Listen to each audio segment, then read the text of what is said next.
Your eyes could soon be the key to finding out if you have Alzheimer's.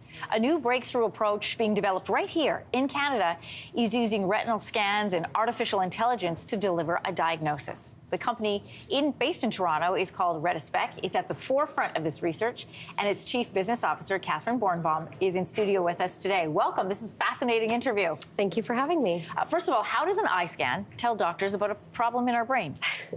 So the eye is actually connected to the brain. It shares nervous tissue and blood vessels. And so because of that, some people say that the back of the eye is actually the front of the brain. So we're able to measure what's happening in the brain non-invasively through the eye. That is fascinating. Retispec uses a combination of digital imagery and AI to create a diagnosis. How do those things come together? Yeah, so from a patient perspective, it's essentially just like going to the eye doctor. So you have a picture taken of the back of the eye, but what's different about what we do is that we add an extra sensor that allows us to capture more information. And with this information, we can use our software to determine if a person has the earliest measurable sign of Alzheimer's disease, which is a protein called amyloid beta. So brain imaging tests are still considered the gold standard when it comes to diagnosis for Alzheimer's.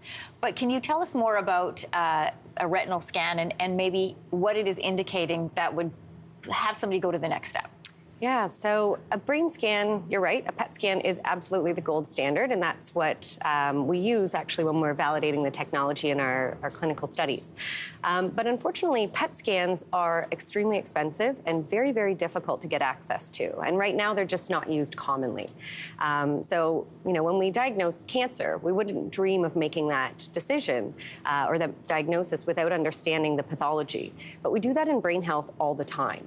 And so this type of technology allows us to understand what's happening in the eye in a very accessible, affordable way. From a patient perspective, I go in, I get this scan, you notice some anomalies. What's the next step then for a patient?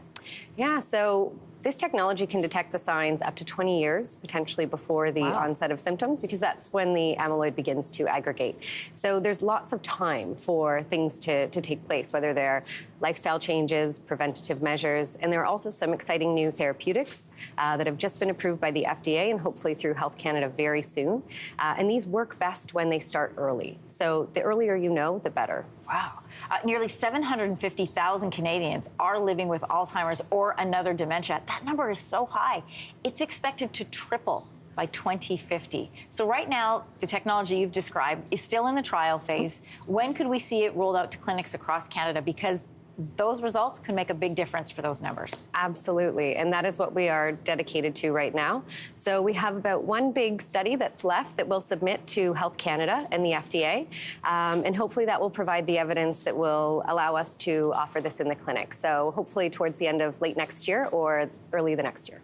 Catherine, whenever I meet anybody like you that's behind sort of a developing technology, I'm always curious and if we have the time to ask, and we do. So how did this project come to be for you? What was your interest point? Yeah, so I love a really complex problem, and I love working at the intersection of science and business. So I think Alzheimer's disease is a devastating disease, and our whole team has personal connections to it. So we're deeply motivated to work in this space and to solve this problem. It was great to meet you and to learn more about this. Keep us up to date on what's happening. Absolutely. Thank you. Hey, thanks for watching. If you liked this, be sure to subscribe here, or you can check out more Your Morning videos right here.